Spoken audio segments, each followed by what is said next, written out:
Hi, happy Thursday. We are almost done with the week, only one more day. I hope we're all ready for the test tomorrow.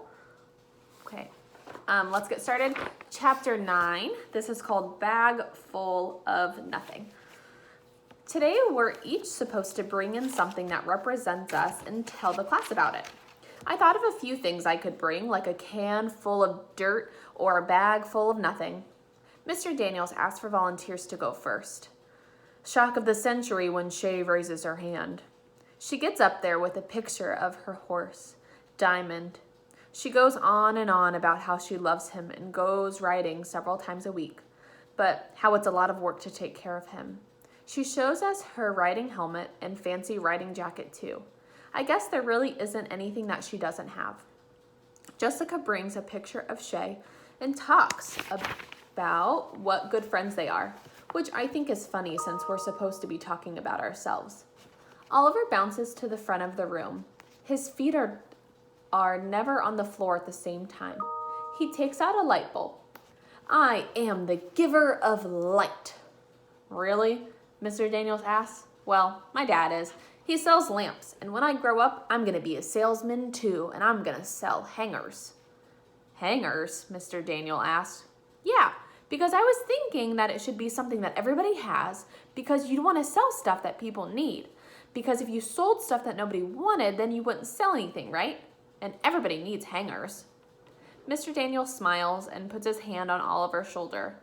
Oliver, you are one clever boy, you know that? I haven't been in school that long, but I'm going to guess that Oliver hasn't heard that much. He falls into his chair, which tips back, and he grabs his desk, rights himself, and cheers for his own victory. Albert gets up next. As always, he wears the same shirt with Flint on it and his bruises. He reaches into a brown paper lunch bag and pulls out a jar of clear liquid. He clears his throat and he says, this is a mixture of 2 parts hydrogen and 1 part oxygen molecules. Will it explode? Yells Oliver. Albert does not answer. Instead, he unscrews the metal lid and drinks whatever is inside.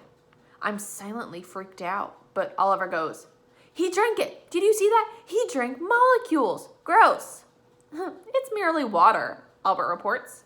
While Mr. Daniel speaks to Albert, Shay whispers to Jessica, water? Really? That's all he got? Shay has gotten even better at being mean.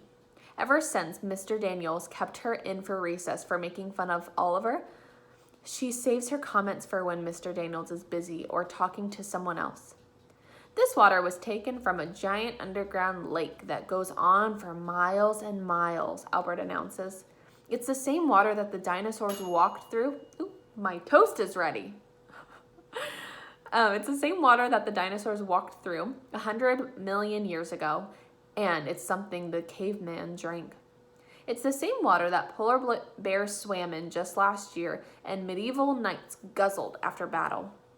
Oliver and most other boys stand, trying to get a better look. That's cool, Albert, Max says. Where'd you get it? Shay and Jessica smile and lean forward to look at Max. Shay calls out, yeah, Albert, where'd you get it? I got it from my kitchen faucet. Huh? The same water that has been here has been reused since the earth began. It is important to me because as a scientist and a historian, I know that we are a blimp on the earth's timeline, a grain of salt on an entire beach of time.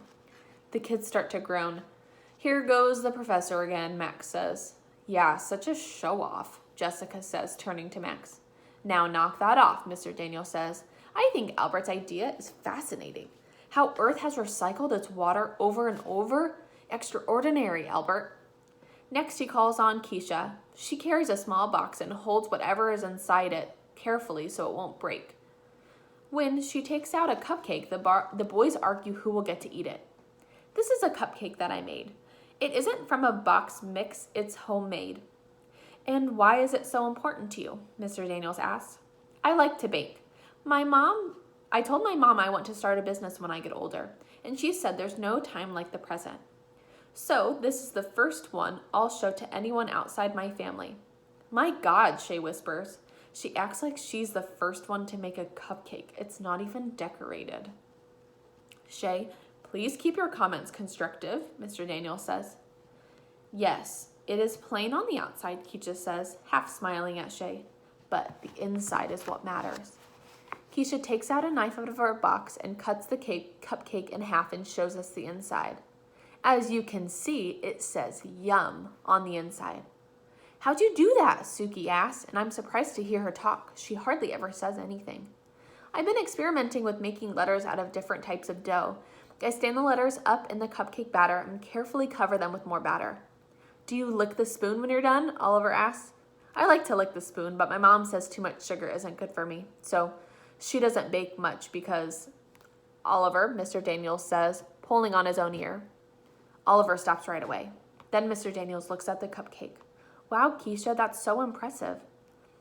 I'm going to call my baking business Hidden Messages, the batter way to send a note. That's fantastic, Keisha, Mr. Daniels says. The possibilities are infinite. Albert raises his hand and Mr. Daniels points to him. The possibilities are in fact not infinite, as she would eventually run out of appropriate letter combinations, and the number of letters to be used in each cake would be limited as well. Also, you imply that the possibilities are all possible when it's probable that the possibilities would be equal in positive and negative outcomes. That was a tongue twister. Actually, you're correct, Albert, Mr. Daniels says, but I'm an optimist, what can I say? So, you agree that the possibilities aren't endless? Well, I agree from a mathematical standpoint, Albert, but not from a human one. I believe that the things we put numbers on are not necessarily things that count the most. You can't measure the stuff that makes us human, like Keisha's creativity or how hard she'll work, Mr. Daniels shrugs. Just my opinion. Well, it seems that the part that can be measured is most important, Albert says, because that's what can be proven. Well, my fine young fellow, I think we'll have to agree to disagree, Mr. Daniels says, walking by Albert and patting his shoulder. Then Mr. Daniels calls on Suki.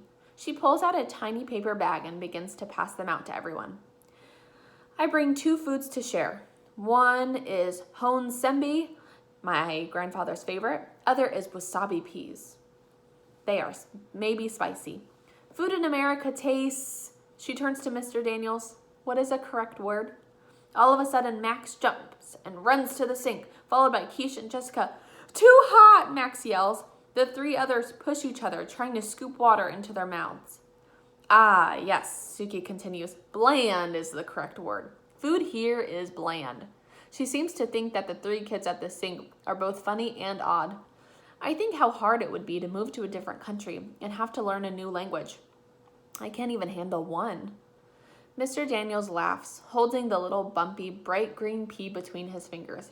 They don't look that hot. Most people in the class are too chicken to eat it now, pushing it away. Suki looks a little hurt. Albert puts one in his mouth. He eats it, but looks like he's in pain. His eyes even start to water. He says with a gasp, I like it, Suki, thank you. That Albert is nice. Oliver pops his in his mouth, but has no reaction. Oliver, Mr. Daniels asks, you don't think it's hot? Nah, I'm the only one in my family that can finish a fireball without taking it out of my mouth. My mother says I must have no taste buds, and my dad says, Mr. Oliver pulls on his earlobe again and says, thanks, Oliver. Oliver's mouth is open, ready to keep going, but he says, thanks, Mr. Daniels. Do they have a signal or something? Suki continues, these foods mean so much to me because I share them with my grandfather. Many things about Japan I miss, but my grandfather I miss most. He makes wooden blocks, and I carve a gift for him and send it. So that's why she has those blocks. I eat these foods because they remind me of Japan and my grandfather. I feel sad for her. What are the crackers made of? Asks Albert. Suki turns to him. They're made of shrimp and fish bones. It isn't just Oliver that goes wild over that one. Most everyone says, yuck, and Suki looks up at Mr. Daniels, who turns to the class. Now, quiet down. Shrimp and fish bones, Shay asked. We prefer lobster in our family. Albert raises his hand. I would just like to point out that lobster is a very expensive meal now, but in the olden days, it was served to only peasants and slaves, who revolted and demanded that they only be served lobster twice a week. And he swallows. I think fish bones would be an excellent nutritional properties. Suki smiles for a second before she scurries back to her seat. Mr. Daniels gives Albert a solid nod. Now it's my turn. What I ended up bringing means something to me, but I'm not sure the class will be nice about it. I decide to play it safe and say I forgot. I can tell Mr. Daniels is disappointed. Well then, do you have a pet you can tell us about? He asks. No, my mom is allergic. This reminds me of my dad crawling around the living room on all fours, pretending to be a puppy I begged for. Oliver starts to bark like a dog. Mr. Daniels says, Too much of that, Oliver, and we'll have to give you dog biscuits. Better be careful. Mr. Daniels squints at me. Are you sure there's nothing you can show us? Because I have a feeling there's something. I slide my hand into my pocket and clutch my 1943 steel penny, the object I brought in for sharing today.